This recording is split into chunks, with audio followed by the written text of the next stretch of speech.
Malayalam big boss season 7 അങ്ങനെ Adila big boss വീടിൻ്റെ ക്യാപ്റ്റനായി മാറിയിരിക്കുകയാണ്. അങ്ങനെ ഓരോരോ ടീമിന് തിരിക്കുകയാണ്. നമ്മുടെ അനുമോളും നൂറയുമാണ് ഇപ്പോൾ ബാത്റൂം ടീമിലായിട്ട് വന്നിരിക്കുന്നത്. നെവിൻ പറയുന്നുണ്ട് അനുമോൾ അടിപൊളിയായിട്ട് ക്ലീൻ ചെയ്യുന്ന ഒരാളാണ്, അതുകൊണ്ട് തന്നെ അനുമോളെ ക്യാപ്റ്റൻ ആക്കണം എന്ന് പറയുന്നുണ്ട്. അപ്പോൾ അനുമോൾ പറയുന്നുണ്ട് വേണ്ട എന്നെ ആക്കണ്ട എന്ന് പറയുന്നുണ്ട്. നൂറയാണ് എന്നിട്ട് ആദില ക്യാപ്റ്റൻ ആക്കുന്നത്. അപ്പോൾ ഇവർ രണ്ടുപേരുമാണ് ബാത്റൂം ടീമിലുള്ളത്. അനീഷേട്ടനും നെവിനും അതേപോലെ തന്നെ അക്ബറുമാണ് വെസൽ ടീമിലുള്ളത്. അതിൽ ക്യാപ്റ്റനായി വന്നിട്ടുള്ളത് നെവിനാണ്.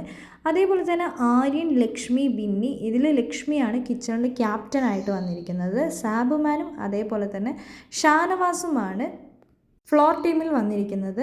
ആളുകൾ കുറച്ചായതുകൊണ്ട് തന്നെ ജോലികൾ നമുക്ക് കൂടുതലാണ്. അതുകൊണ്ട് തന്നെ എല്ലാ കാര്യങ്ങളിലും ഞാൻ സഹായിക്കാൻ വരും.